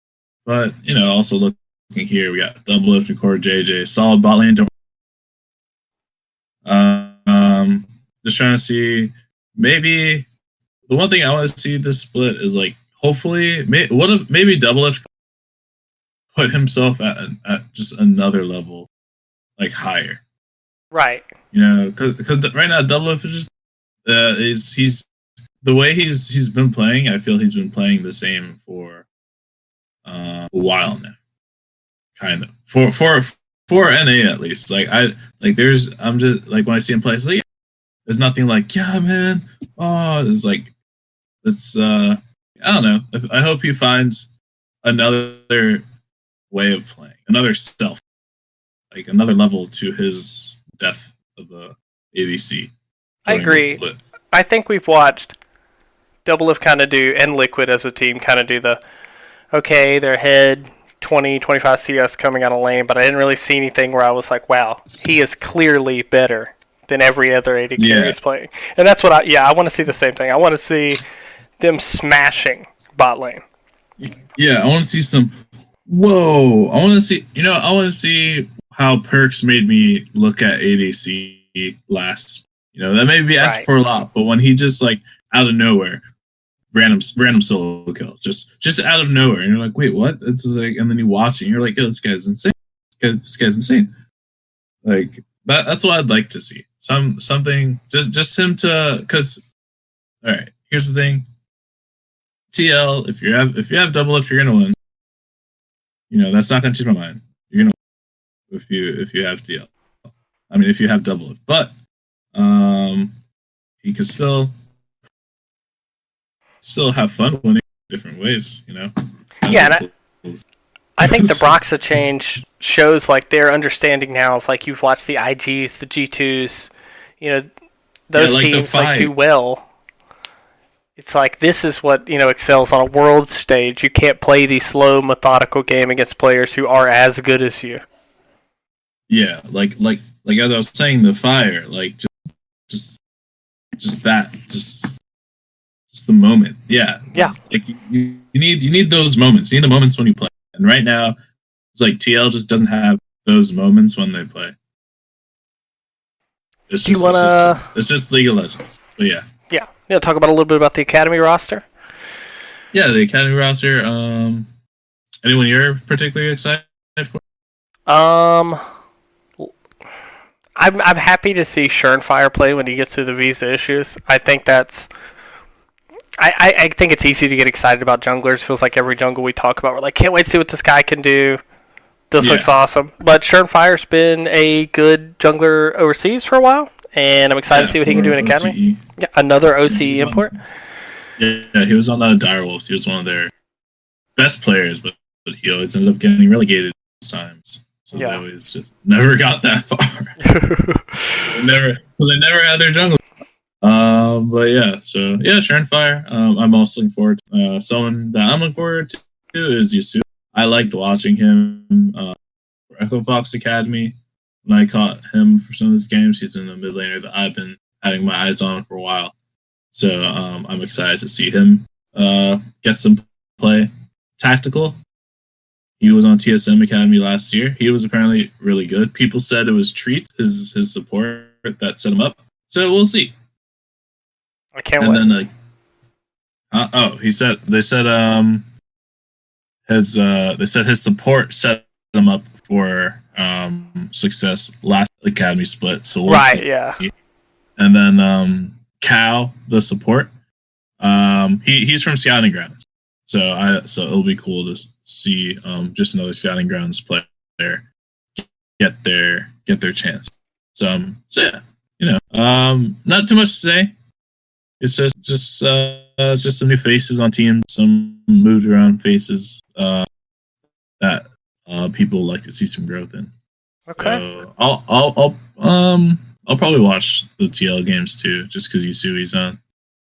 Yeah, I mean, I think I've been wanting Yusui to get a shot as like a full-time starter for like 3 splits now. We're like, please be, finally, I do it. There was so much hype around Yusui originally when the Jensen Yusui trying out for C9 thing was going on a couple years back. And ever since then, I've been like, oh my gosh, I just want to see what the hype is about. Like, I want to see you have a chance with like a team around you. Yeah, but now at least get some broadcasts, and now has good thing about the broadcasting for Academy is that other orgs are going to see the player play also, instead of just like hearing about it. Right. So that'll be good. So I'm excited for that. Yeah. And now we're going to hit the team, the LCS team that everyone talks about, TSM. And yeah, we're going to. Do you want me to just go over the roster and then we'll just get on? Yeah, go ahead. All right, cool. So we got in our top lane, we got Broken Blade. In the jungle, we have Dardoch. In the mid, we have Bjergsen. In the bot, we have Kobe. And the support role, we have Biofrost. And in the top lane, they have Dokla. Jungle, Spica. Mid, Evolved, formerly known as Cat Evolved. In the bot lane, we have Lost, and we have Treats. And then for coach, we have Peter Zhang, Lust Boy, and their academy coach, Mabry. And yeah, okay. So let's get started on this. So I want to immediately talk Dardoch. I'm excited. I love seeing Dardoch play on the big stage. Yeah. This is awesome. I think this is like the pickup for them. Is Dardoch finally the jungler to break the TSM trend? He's, I'd say, probably the most strongly in his play style of the junglers they've picked up before. Yeah, and one thing I know that's done is,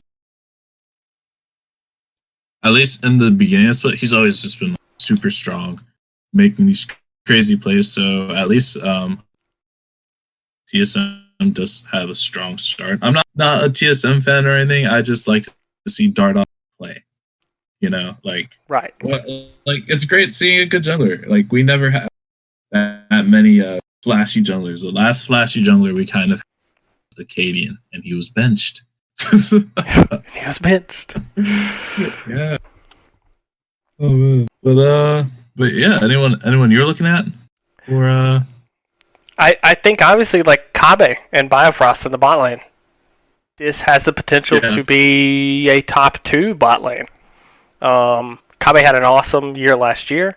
Biofrost was super good on CLG. I'm really excited to see what they do together with an aggressive jungler like Dardoch. This roster actually has like a ton of potential. I mean, it would not surprise me if this roster won a title. Yeah, I feel this like if TSM were to win the title after franchising, if there was any year from the likely title this year, just the fact, just Dardoch. I feel Dardoch very, because I feel Dardoch just isn't a player who's going to like to like the critics. he'll play how he's gonna play, and I feel like he won't let TSM like change that too much. And just him and Bjergsen combo just sounds like, oh man, this is gonna be great. If Dardoch is popping off, Bjergsen's gonna be right there helping him pop off, and then they'll both be fed.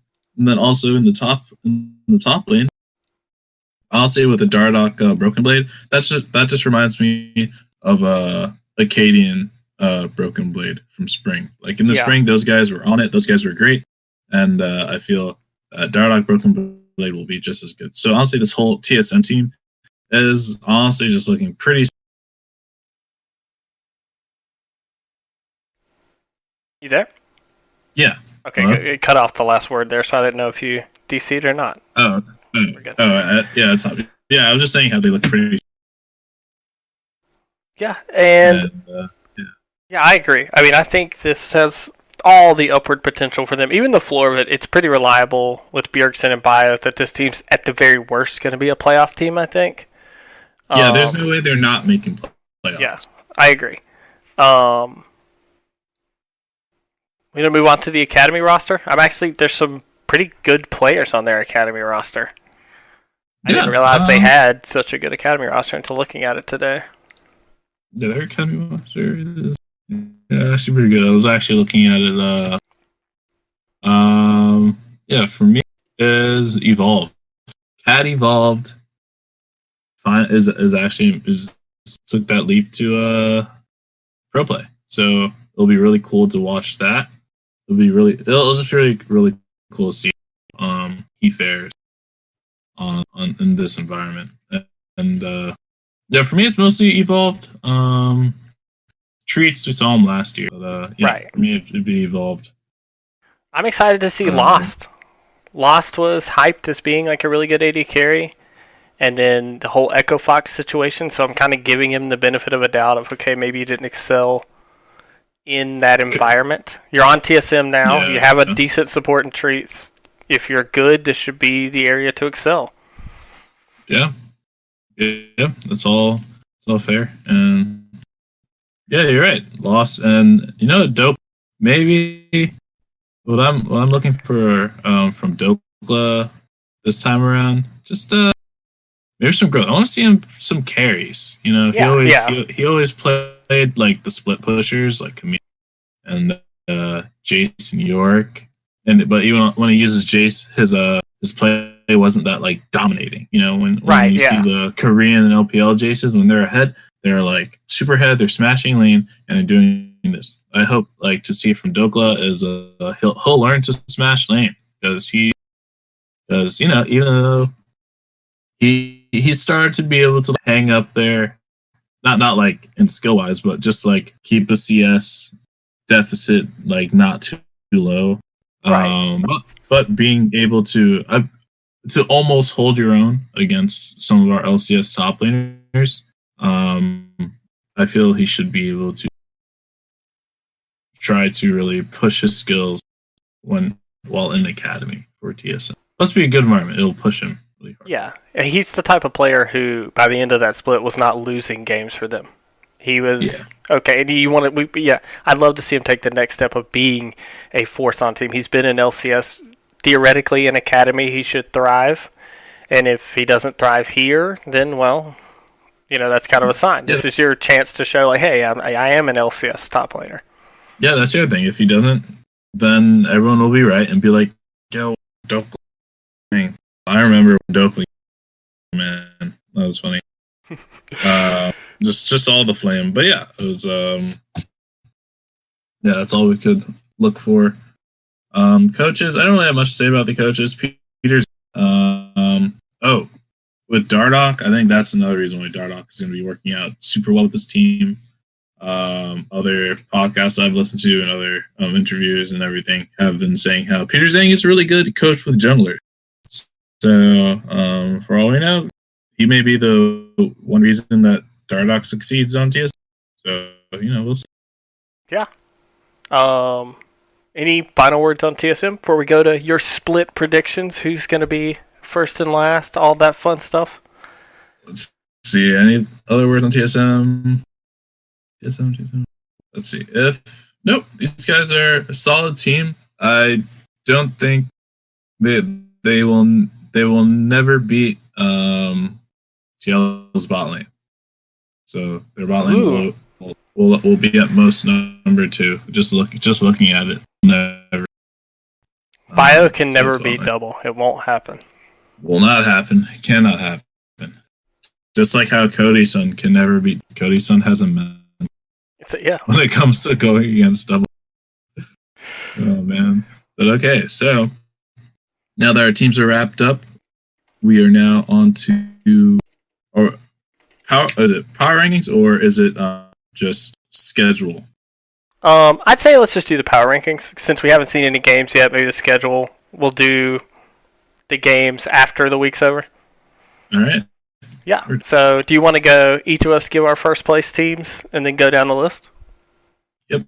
So, for my first place team, I shall. My first team, obviously TL. Just no one's going to beat TL. These guys are a solid force and they're just a cohesive unit. They've only changed one part, and it's one of the most impactful parts.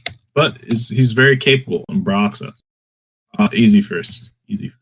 I agree. I think they've got a top 3 player in every position. I don't see anyone who made the jump until they're beaten. As far as I'm concerned, they're first place. Until they're eliminated from playoffs, I don't see anybody beating them. Yeah. Moving down to second place, I have C9 as my second place team.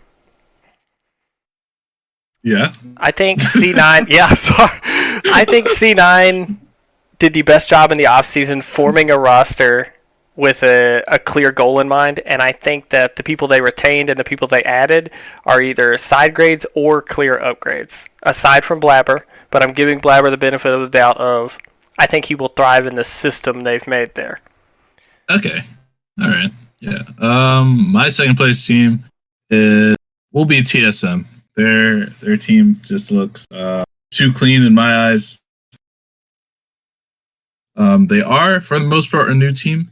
They have very, very valuable parts and very hungry players that want to win in NA. They want to get that win, and Dardoch is someone who wants that win so he can finally perform on the big stage and be one of those junglers like TN, where people are like, yo, this guy's insane. And he's from where? China? But instead they'll be like, he's from where? They'll be, he's from NA. Like, yeah, that's so yeah, TSM number 2, riding the train all the way. Let's go. Okay, and who is your number 3? Yes, my number 3. Man, number 3 team will be CLG. Oh, yeah, my number 3 team will be CLG. I feel these guys, they have they have like they have the most. Their most valuable part was Wiggly, that split, and Wiggly is probably about to enter his prime, and he was just tearing it up last split in the spring and during playoffs. Well, he kind of shrunk during playoffs a bit, but he was tearing it up during the spring split, and he was doing great. Stixay is a rock with Smoothie.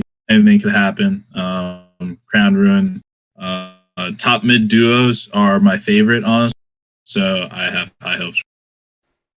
Awesome. My third place team is TSM for a lot of the same reasons you said. I think the roster looks outstanding on paper. There's a high ceiling for this team. I think third is probably the floor I would almost have for this team, but I am giving TLC9 the benefit of the doubt. TSM, third place for me. All right. Fourth place for me, Ooh. EG. I'm going EG as my fourth best team in the league. I'm riding this train all the way. EG, every player's going to overperform. And, yeah, I think the roster has potential to be one of the best rosters in the league. I could see this team in the finals, even with the glaring holes and against all logic and reason, that this team will be a maybe even playoff team. I'm saying EG's the fourth best team in the league against my better judgment. All right, I'm all aboard the bang train. EG to Oh, Lord, the playoffs. bang, dude. Oh, man. All right, that's very, I'd say. But my fourth is going to be C9. Strong team. They have great players in Licorice and Niski, and with their new players with Sven and Vulcan, I see big potential. But with their jungler and Niski, these two, they both like to fight a lot, but when it doesn't work out, they also die a lot. So that's one reason why I have them as fourth place. But I have pretty high hopes for them. They'll be a huge contender this. And now we're on our fifth place team. And my fifth place team is going to be Evil Geniuses. Yeah. Woo! Playoffs, EG. Yeah, I was thinking about it, and I was like, it's EG. They're it's hard to not have them anything lower. I feel 6 would be doing them an injustice. These guys have a amazing and a phenomenal jungler, and Yes. this guy can lead the team and honestly carry. He could carry them, and with and he probably provides super good environment. Super nice guy. They have Zazel, really good communication and setting up plays. It will be Bang's second season in the LCS and in NA. So, his English may be better and things may be easier for adjustments as well. So, and Jizuke, who knows, could always go back to form. He's still a fairly new player in my eyes. So, that's why they are fifth. They have potential. So it'd be wrong to put them lower than this. Beautiful. For my fifth place team, I have CLG. For a lot of the same reasons you said, I think Wiggly with a slightly better mid laner, a slight upgrade there, will unlock Wiggly more than he was last bit. Like you said, he's entering his prime. He was a good player last year. I think he can be a great player this year. I also think the addition of Smoothie, though maybe a downgrade in lane, having a clear shot calling voice on the team will help CLG with some of the issues they had with floundering in late game last season, especially in playoffs when they kind of fell off. I think that can help get them together. I believe in Crown, Stixay, and Ruin to carry. I think they have a triple threat of strong laners in every lane, and I think this team can punch up, and I expect them to beat teams weaker than them consistently. So they're my fifth place team.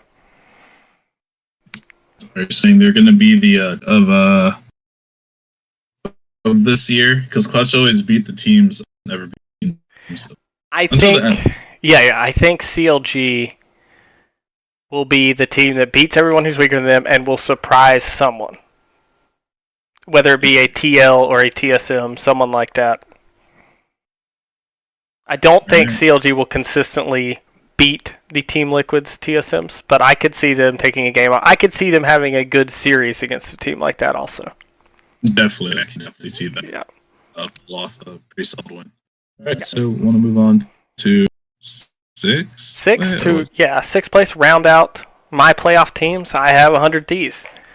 I think this roster has a good balance of rookies that are hungry to prove themselves and experienced veterans. Stunt and Ryoma, I think both have a lot to prove. I think Stunt's been a consistent support player from when he started in LCS to Academy.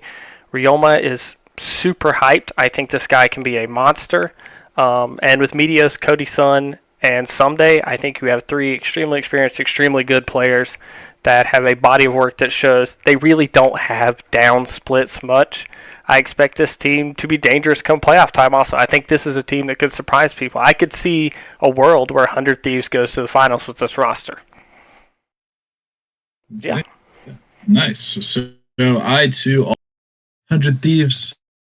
As my sixth place team, these guys, they have what worked for them, their inaugural split, and now they have some of those pieces back, and I feel that is something that could is one of the reasons that can propel them forward. They also have Cody Sun, one of the premier ADCs, and I feel there's no way you have this guy on your team and you're not going to do something big. As my co-host here said, they have a high chance of possibly being the final, and I actually bet on that too. They could possibly make it into the final with this roster. They just need to figure out some troubles in bot lane that I have.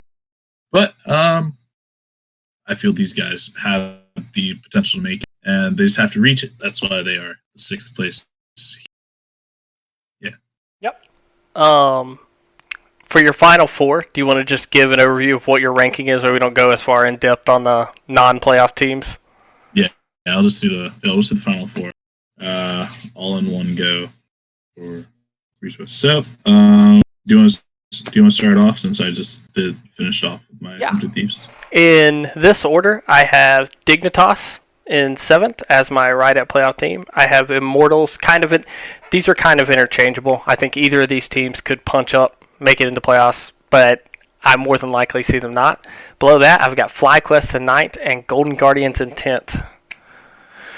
Sorry, Golden Guardians. All right. Sorry, Keith. It's Keith McHugh. It's all right. He probably understands. But yeah, for me, I have for 7th place, they have Huni, Star Power. For IMT, I have 8. 9th place, GGS. And 10th place, FlyQuest. Yeah, sorry, FlyQuest. I just don't see it. I just see it there. Sorry, guys. I at least gave you 9th.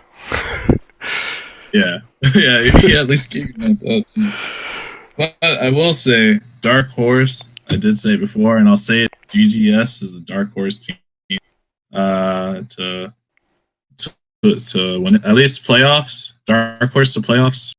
That's what I'm saying. That'd be great. I can see it. Yeah, I could see it. There is a world where Hotster drags this team to playoffs.